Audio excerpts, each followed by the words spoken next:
नहीं, वो पाकिस्तान जो तिरंगा जलाता था, भारत का अपमान करता था, उसके बेटे बेटी ने भी तिरंगा उठाया। तिरंगा जिंदाबाद, हिंदुस्तान जिंदाबाद। पटाखा अगर चल गया तो दुनिया के नक्शे से तुम्हारा नक्शा मिटा। हमें काम करना भी आता है, काम करना भी आता है। 35 साल तक लगातार एक समाज ने, एक सरकार ने आपको धोखा दिया।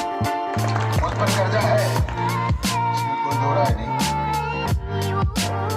भारतीय जनता पार्टी है, मोदी का परिवार है, यहाँ कार्यकर्ताओं का बड़ा मान सम्मान होता है।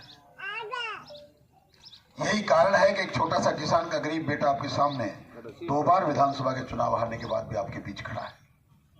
ये कार्यकर्ताओं का सम्मान है, और कार्यकर्ताओं के सम्मान में आप चाहे कितना ही मांगे सूरजगढ़ के लिए, लेकिन मैं आपको बताना चाहता हूं 5 साल लगातार सूरजगढ़ की विधायक संतोष जी एलावत रहेंगी, कोई रोक नहीं सकता। 5 करोड़ दे चुकी हैं आपको सड़कों के लिए, 3 करोड़ दे चुकी हैं, इन्होंने नहीं बताया मुझे, पर मुझे ये पता है कि इनके साथ उस विधानसभा का सदस्य प्रत्याशी मैं भी हूं। कोई 400 से हारे, चाहे कोई 40,000 से हारा, मैं भी हूं 400 से, पर मुझे 5 करोड़ दिए तो इनको भी दिए हैं। मुझे 3 करोड़ भवन निर्माण के लिए मिले हैं तो इनको भी मिले हैं। मुझे 8-10 ट्यूबवेल मिले तो इनको आपको 15 ही मिले होंगे। फिर प्रदेश की महामंत्री हो रहे हैं, ये हमको देने वालों में है। 5 साल लगातार सूरजगढ़ के विकास में विधायक आपका है, सांसद भी आपका बने तो सूरजगढ़ को 4 चांद लगेंगे, इसको कोई रोक नहीं सकता। मुझ पर कर्जा है, इसमें कोई दो राय नहीं। मैं ब्याज भी लौटाऊंगा, मूल भी लौटाऊंगा, और इस सूरजगढ़ की जनता जो विश्वास करके मुझे कहेगी उसको भी वापस चुकाना करूंगा, इसमें कोई दो राय नहीं। मैं आपका सबसे बड़ा कर्ज तो इस बात को कहकर चुकाऊंगा। देखिए, परिवार तो सारा मिलकर काम करता है, मैं अकेला कुछ नहीं कर सकता, पर मैं मोदी का दूत हूं। 35 साल तक लगातार एक समाज ने, एक सरकार ने आपको धोखा दिया। आपके यहां चूड़ीना में पत्थर लगे पड़े हैं। एक एक बुजुर्गों की छाती पे लिखा है अब की बार नहर आएगी, अब की बार नहर आएगी। वाकई झुंझुनू की जनता के चरणों में मैं प्रणाम करना चाहता हूं। आप 35 बार झूठ को स्वीकार कर सकते हो, 35 बार। हमारी बात को एक बार भी मानने को तैयार नहीं। 35 बार नहर आएगी के नाम पर वोट देने वालों सूरजगढ़ के वासियों, मैं आपके बीच में मोदी की गारंटी लेकर आया हूं, और मोदी जी की गारंटी दिलवाने के लिए इस मोदी परिवार को साथ लेकर आया हूं। हम आने वाले 3 साल के अंदर अंदर लहलहाती नहर इस सूरजगढ़ में लेकर आएंगे, आपको भरोसा देकर जा रहा हूं। हमें काम करना भी आता है, काम कराना भी आता है। जो आप ऊंची आवाज में बोलता है उसको लोग ये कहते हैं पहले की सुन लो, बाद में देखा क्यों रोड़ा मत करवाओ। उस लोकसभा में झुंझुनू की आवाज तब तक बंद नहीं होने दूंगा जब तक यहां से नहर पहुंच नहीं जाती। ये हमारे स्वार्थ का मामला है, प्योरली हमारे स्वार्थ का मामला है, पर बहुत से काम ऐसे भी हैं जो हमारे भरोसे मोदी जी कर रहे हैं। वो है इस राष्ट्र का मान सम्मान, इस राष्ट्र का स्वाभिमान, इन माता बहनों की अस्मिता का सवाल। कभी भगवान राम का मामला है, कभी 370 का मामला है। क्यों मोदी को वोट दें?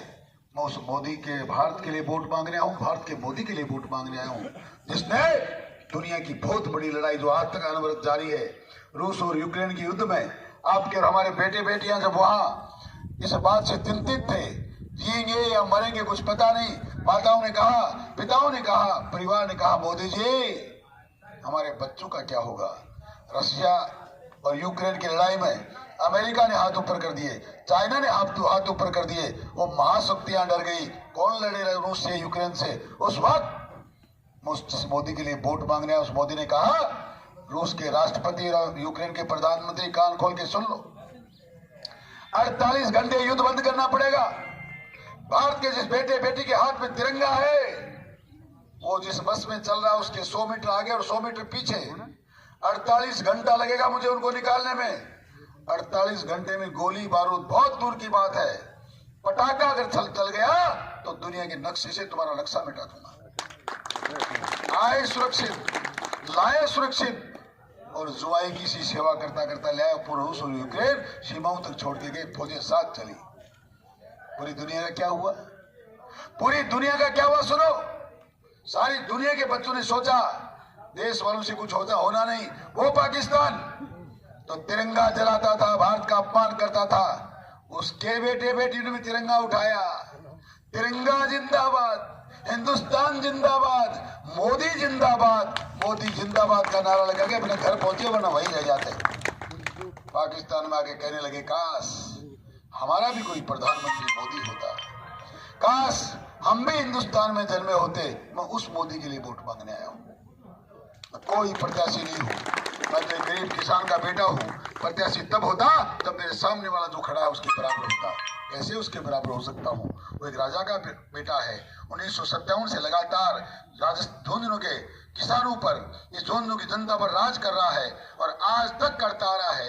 एक तरफ राजा का बेटा चांदी की चम्मच मुंह में लेकर पैदा हुआ, एक गरीब किसान का बेटा झोपड़ी में पैदा हुआ, नंगे पांव चल के पढ़ाई करने वाला आदमी, उनका मुकाबला कैसे कर सकता है? मैं तो एक माइक संभालने की हिम्मत ही आपके भरोसे कर रहा हूं। ये किसानों को मुझ पर दया आएगी? 2 बार हारा हुआ ये व्यक्ति, जिसको और किसी ने संभाला कि नहीं संभाला, मोदी ने संभाला। ये कहां जाएगा कार्यकर्ता? क्या होगा कार्यकर्ताओं का? इसलिए ही मैं कहता हूं ये कार्यकर्ताओं की पार्टी है। इसलिए हमारे दिल में जुनून लगता है। हम भारतीय जनता पार्टी के लिए जीने मरने की कसम खा लेते हैं, उस रास्ते में चल भी पड़ते हैं, क्योंकि मोदी और मोदी का परिवार हमारे साथ है। मुझे तो आप भरोसा दीजिए, आप किसान के इस गरीब बेटे को अकेला नहीं छोड़ेंगे। मैं 2 बार चुनाव हार चुका हूं, तीसरी बार अगर हारूंगा तो मैं कहीं अपने आप को न किसान करने की स्थिति में रहूंगा, न किसी का काम करने की स्थिति में रहूंगा। मैं भरोसा दिलाना चाहता हूं, मोदी ने जितना भरोसा मुझ पर किया है, मैं आप पर उससे ज्यादा भरोसा करके जा रहा हूं और आपको अधिकार देके जा रहा हूं आधी रात को। क्योंकि मैं चुनाव की बात नहीं है, मैं पिछले 20-25 साल से जब से इस काम में हूं तब से सेवा करता हूं। न परिवार है, न बेटा है, न बेटी है, न अपना सब काम करते हैं, कमाते खाते। मैं तो सुबह 4 बजे आपके लिए उठता हूं, रात को 12 बजे आपका काम करते करते सोता हूं। इसमें कोई दो राय नहीं और ऐसी भी कोई बात नहीं। नहीं लोग कहेंगे तुम ऐसा कर रहे थे तो चुनाव कैसे हार गए? 400 वोटों से तकदीर की बात होती है और जब बराबर के मैदान में खिलाड़ी होते हैं तो ऐसा का निर्णय कई बार हो जाता है। आपको एक बात बता के जा रहा हूं, वो मेरी कर्म भूमि है। मेरी जन्मभूमि और कर्म भूमि बहुत बड़ी टक्कर है आज की तारीख में। नवलगढ़ कहता है हम इतिहास रचेंगे, उदयपुरवाड़ी वाले कह रहे हैं हम रचने ही नहीं देंगे। सूरजगढ़ के सामने खुला चैलेंज है और मैं आपको आज करके जा रहा हूं, उन दोनों विधानसभाओं में ये 30-30, 40-40, 50 हजार का झगड़ा नहीं है। मैं आपके बीच में फिर आपको धन्यवाद देने आऊंगा। वो विधानसभाएं 1-1 लाख के अंदर जो जीतेंगे। मैं नहीं जानता कौन सट्टा होता है, क्या होता है।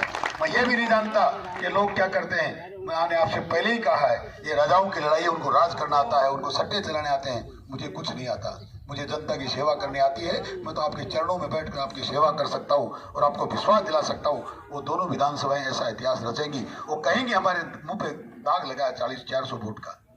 और इस टिकट देने में भी हम लोगों ने बहुत कहा है, हमको बड़ा दुख है। मोदी जी ने सोचा होगा देख लेते हैं एक बार कार्यकर्ताओं की परख कर लेते हैं। ये करें बड़ा दुख हो गया, 400 से हार गया, उस हार का बदला वो लेंगे। पर आपको एक भरोसा दिला के जा रहा हूँ, मुझ पर वाकई हमारी सर्वश्रेष्ठ सांसद का रिश्तेदारी अपनी जगह पे है, काम करना अपनी जगह पे है। मैं वहां का विधायक था, आपने जितना बोझ उदयपुरवाड़ी में डाला है, मैं मेरे अब इस टाइम के विधायक प्रत्याशी का पैसा भी और लोकसभा से आने वाला पैसा भी सूरजगढ़ की जनता के जो आदेश मुझे मिलेगा अक्षर से उसका पालन करूंगा। आपको भरोसा देके जा रहा हूँ।